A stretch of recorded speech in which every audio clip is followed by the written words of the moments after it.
기도드리옵나이다. 아멘. 오늘 우리에게 주신 하나님의 말씀은 출애굽기 12장 21절에서 36절 말씀입니다. 출애굽기 12장 21절에서 36절 말씀입니다.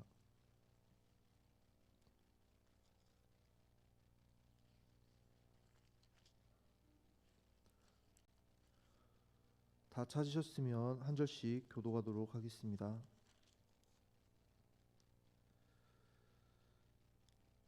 모세가 이스라엘 모든 장로를 불러서 그들에게 이르되 너희는 나가서 너희의 가족대로 어린 양을 택하여 유월절 양으로 잡고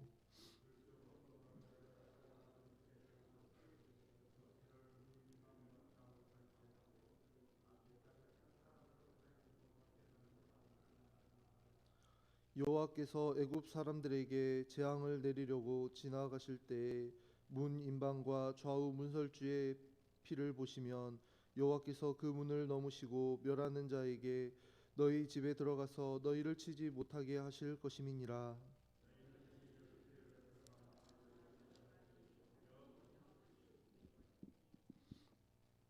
너희는 여호와께서 허락하신 대로 너희에게 주시는 땅에 이를 때에 이 예식을 지킬 것이라.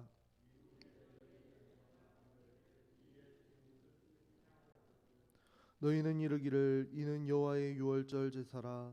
여호와께서 애굽 사람에게 재앙을 내리실 때에 애굽에 있는 이스라엘 자손의 집을 넘으사 우리의 집을 구원하셨느니라 하라 하매 백성이 머리 숙여 경배하니라.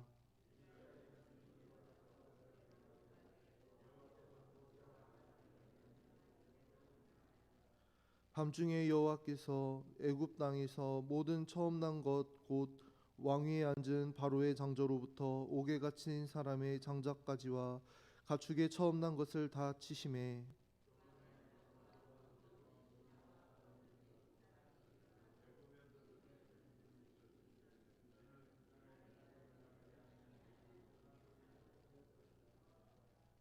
밤에 바로가 모세와 아론을 불러서 이르되 너희와 이스라엘 자손은 일어나 내 백성 가운데에서 떠나 너희의 말대로 가서 여호와를 섬기며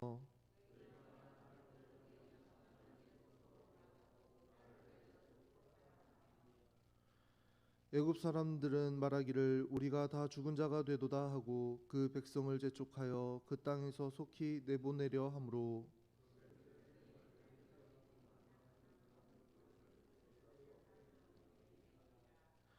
이스라엘 자손이 모세의 말대로 하여 애굽 사람에게 은금 패물과 의복을 구하매 여호와께서 애굽 사람들에게 이스라엘 백성에게 은혜를 입게 하사 그들에게 구하는 대로 주게 하심으로 그들이 애굽 사람의 물품을 취하였더라. 아멘. 앞선 본문에서 여호와 하나님께 유월절과 무교절에 대한 말씀을 들은 모세는 이제 이스라엘의 모든 장로들을 불러 모아 유월절 시행 절차를 그대로 전달합니다. 먼저 이스라엘 백성들은 그들의 가족대로 어린 양을 택해서 유월절 양으로 잡아야 했고 또 우슬초 묶음을 가져다가 그릇에 담겨 있는 그 피에 적셔서 집 임방과 좌우 문설주에 뿌려야 한다고 말합니다. 그리고 아침까지 한 사람도 자기 집 문 밖으로 나가지 말라고 이야기합니다. 하나님께서 그 집에 임방과 문설주에 뿌려진 피를 보시고 그 집에는 죽음의 재앙을 내리지 않으시고 그냥 넘어가실 것이기 때문입니다. 만약 마지막 10번째 재앙에서도 앞선 다른 9가지의 재앙들과 똑같이 아무런 명령 없이 그냥 이스라엘 백성들을 구별하시고 재앙에서 제해 주셨다면 이스라엘 백성들은 아마 하나님께서 자신들에게 구원을 베푸시는 그러한 구원을 베푸시는 이유에 대해 그 근거에 대해 바르게 알 수 없었을 것입니다. 어쩌면 자신들에게 애굽 사람들과는 다른 어떤 조건이나 자격이 있다고 착각하게 될 가능성도 있었습니다.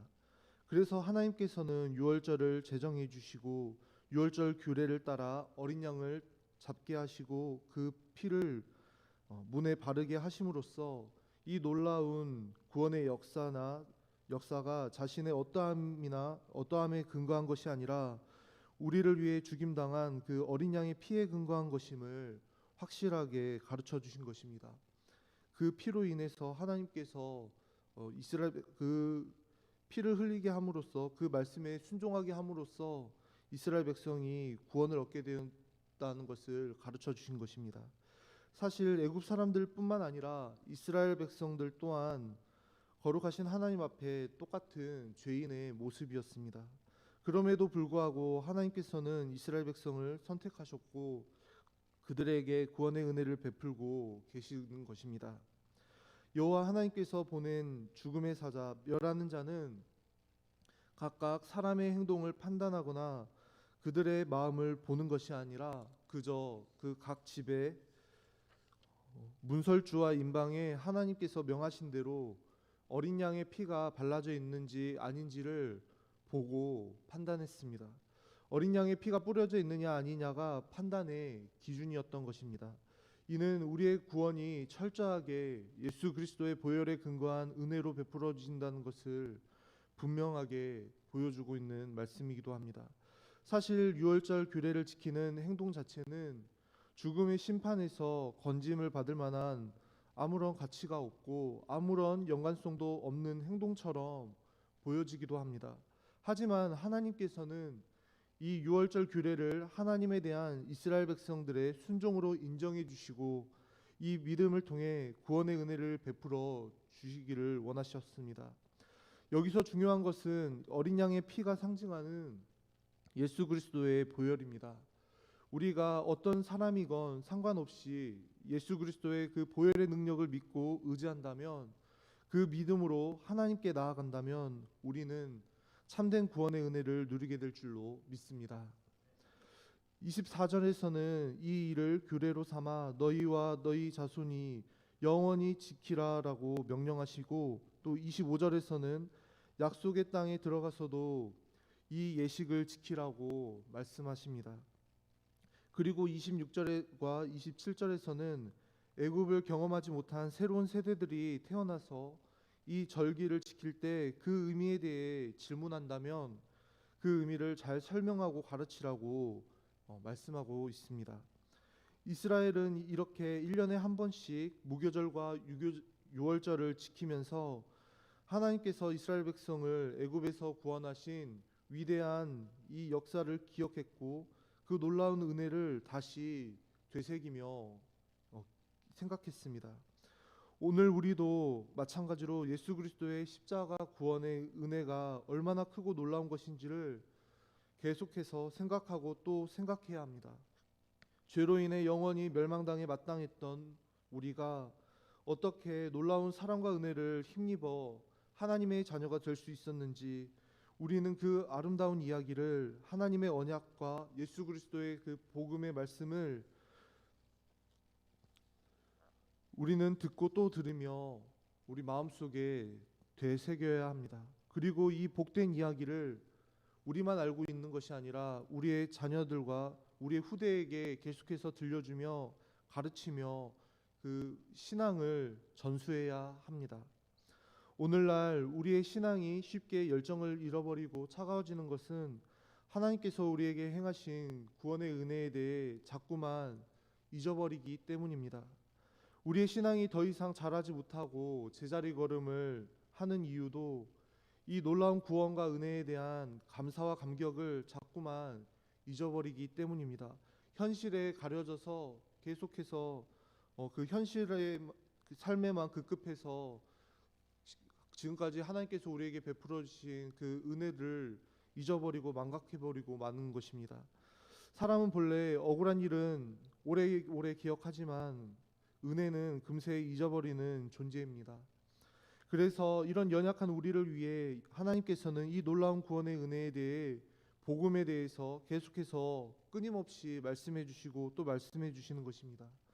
하나님께서 우리를 사랑하셔서 하나님의 말씀을 통해 구원의 감격을 잃지 않도록 하신 그 복된 기회들을 우리가 잘 활용하는 그런 축복된 삶을 살아갈 수 있기를 소망합니다.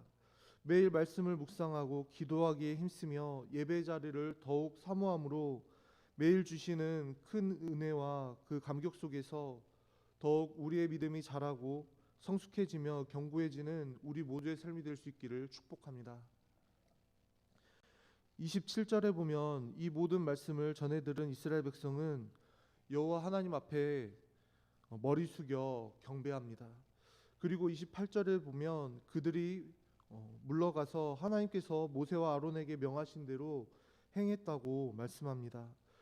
이미 9번의 재앙에 대한 하나님의 말씀을 전해 듣고는 구원과 해방의 시간이 임박했음을 그들은 깨달았습니다.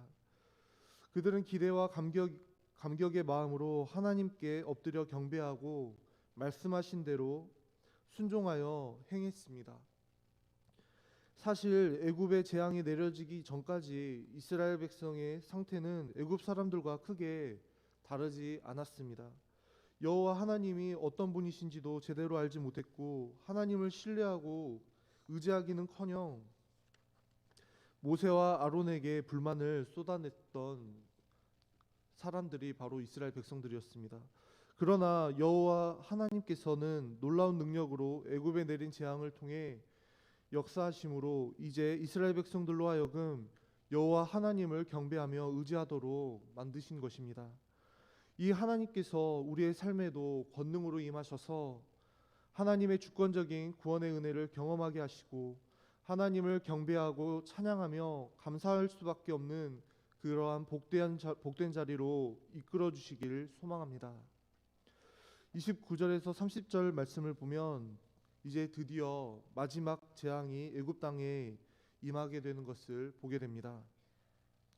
애굽의 바로 왕의 장자에서부터 가장 비천한 감옥에 갇힌 사람의 장자에 이르기까지 심지어는 모든 가축들의 처음 난 새끼까지 애굽 땅에서 난 모든 처음 난 생명은 죽음의 심판을 받게 되고 애굽은 그 자신들에게 임한 끔찍한 재앙으로 인해서 슬피 울며 그러한 울부짖음으로 가득한 초상집의 분위기로 되어버리고 말았습니다.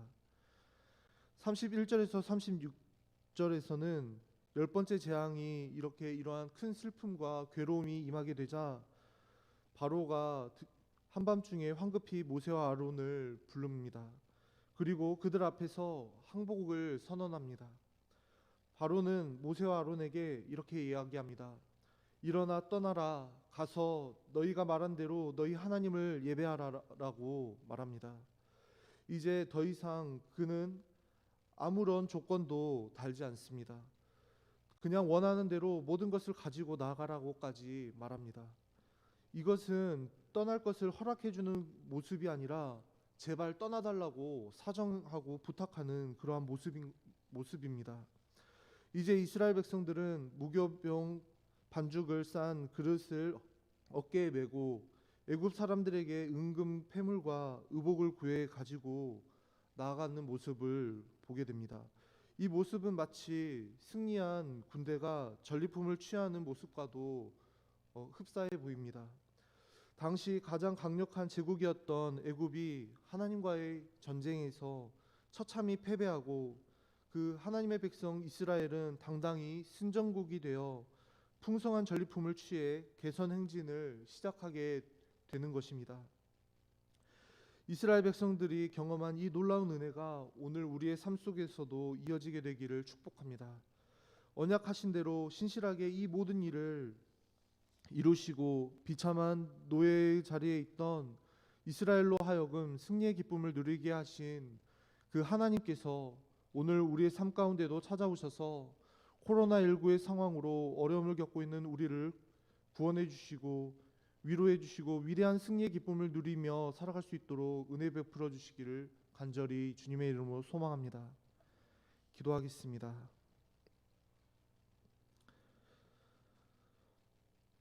사랑과 은혜가 풍성하신 아버지 하나님 감사합니다.